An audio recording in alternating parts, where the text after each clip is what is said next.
Senior men them, una welcome to the show. Thank you, my boy. Thank you, Kubala. Kubala. Thank you. Kubala, why you interrupt our holiday? You suppose wait make season start first now. The holiday where joblessness don't give you, never tire you. So na so you want the do am now, ba? Because Fenerbahce do mistake give you job. I just dey wait for the day where joblessness go press your neck. Now Lampard you suppose dey tell that one. Which Lampard? The one wey flop for Chelsea. Idiot. It's coming home. Welcome to joblessness. Why you dey mumu yourself? You never even see anything. Na so him be.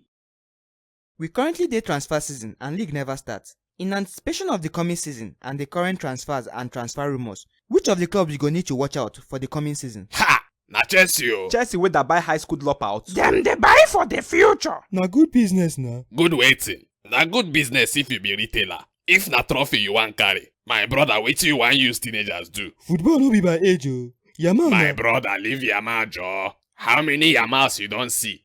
Chelsea dey buy young and cheap to sell mature and costly. Football retail business. But not be the other year where them been dey buy Zygote with big money. It's like their money don dey finish. Which finish? Na FFP them they fear. You see am? If you leave them go still go spend another billion on top unproven zygotes.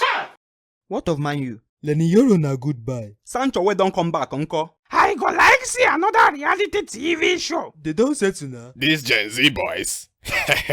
Make we dey watch now. Him and Rashford go resume party after party. It's coming home. I hear say you want coach Man U. Wetin make you dey call me that name? I no dey tolerate disrespect o. Not be disrespect Spain disrespect you for finals. With the small boys like Yamal for that matter. Na so you be. You never even say anything. If you want stop a mouth, carry something wey fit injure the guy. Lampard wetin be your own na? No problem. Oga Mourinho, I go like make you predict the top 4 for EPL. I no even need to think this one. City, Arsenal, Liverpool, and Chelsea in orderly fashion. Liverpool no go there. Chelsea go carry second. Jesus. You say waiting. Chelsea no go even dey top 4. With all their new signing. I manage push Chelsea for fourth because I no trust Ten Hag. I agree with City first, Arsenal second. But for me, Man U go finish before Liverpool. Man U no fit finish third, even if na black magic. City first. Chelsea second. Oga shalap your mouth, jaw. You high? Wetin you take?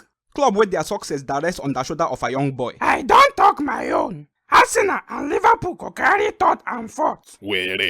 This Liverpool wey una dey call safe. By the time that their new coach go collect finish, im name go change meaning no.